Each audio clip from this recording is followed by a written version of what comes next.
আজকে আমি কি দিয়ে ভাত খাচ্ছি, তো এই যে হচ্ছে উচ্ছে আলু ভাজা, আর এটা হচ্ছে বটবটি কুমড়ো পটল আলু দিয়ে একটা তরকারি, সঙ্গে আছে একটা গন্ধরাজ লেবু, আর আজকে একটু শশা নিয়েছি একটা। আর এই যে আমি খাচ্ছি, মানে দুবার ভাত করেছি। প্রথমেই ভাতটা করেছি, নরম হয়ে গেছে বলে, তারপরে আমি আবার সোনাকে রেশনের চাল করে দিয়েছি, মানে একটু শক্ত শক্ত, ওই ভাতটা তাড়াতাড়ি হয়ে যাবে বলে, সেই জন্য। আর আমি এই যে ভাত নিয়ে বসে গেছি খেতে।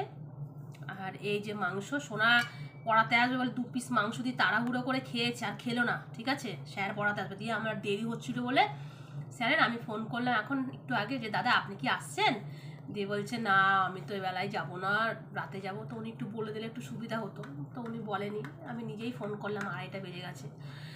তো এই তারপরে এই যে মাংসটা আমি প্রথমে একটু সাদা সাদা বানিয়েছিলাম, তারপরে আবার একটু সুন্দর কালারিং করলাম। এই দেখো, তো আমাদের বাড়িতে এই যে দেখো, আর বুঝতে পারিনি এটা হচ্ছে চন্দ্রমুখী আলু, তো মানে আলুগুলো এরকম বড় বড় সাইজে দিয়েছি, আলুগুলো পুরো গলে গেছে। এই দেখো মনটা কি খারাপ।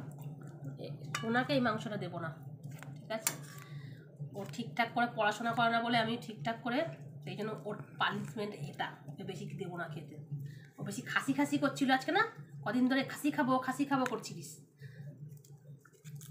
তখন 2 পিস খেয়েছিস, আর এখন এই যে এনে এটা খুশি তো, এটা এই যে চর্বি শুদ্ধ একবারে কটকট করে খাবে একবারে। থাক যেটা শোনা, তুই না খেয়ে কি মিস করলি রে, দারুণ হয়েছে তরকারিটা, নিরামিষ তরকারিটা।